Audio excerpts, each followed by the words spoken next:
एक दिन मीरा को कचरे के ढेर में एक चमत्कारी सुनहरा बिल्ली मिलती है। वह कोई साधारण बिल्ली नहीं थी, बल्कि इच्छाएं पूरी करने वाली जादुई बिल्ली थी।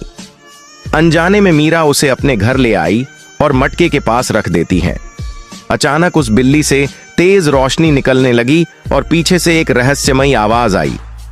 मैं कोई सामान्य बिल्ली नहीं हूं, मुझसे तुम अपनी इच्छाएं पूरी करवा सकती हो, लेकिन ध्यान रखना, मुझे पानी से बचा कर रखना, नहीं तो बहुत बुरा होगा। मीरा ने इस चेतावनी को अनसुना कर दिया और सोने चली गई। रात को कुछ चूहे आए और मटके पर लड़ने लगे। लड़ाई में मटका टूट गया और पानी बहकर बिल्ली तक पहुंच गया। बिल्ली जीवित होकर एक विशाल और डरावनी बिल्ली बन गई, लेकिन अब उसमें एक अजीब शक्ति थी।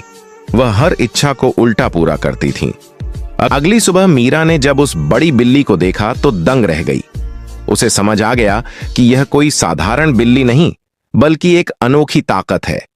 मीरा ने इच्छा मांगी, मुझे बहुत भूख लगी है, एक बर्गर चाहिए, और तुरंत उसके हाथ में एक पत्थर आ गया।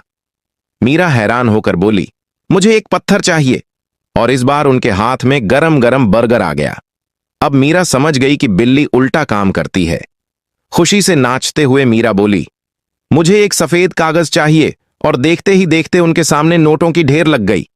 मीरा ने उन पैसों को अपने पास रखने के बजाय गरीबों में बांट दिया। धीरे धीरे उनका गांव खुशहाल होने लगा। एक दिन मीरा बिल्ली पर बैठकर अपने गांव गई। इतना बड़ा बिल्ली देखकर गांव वाले हैरान रह गए।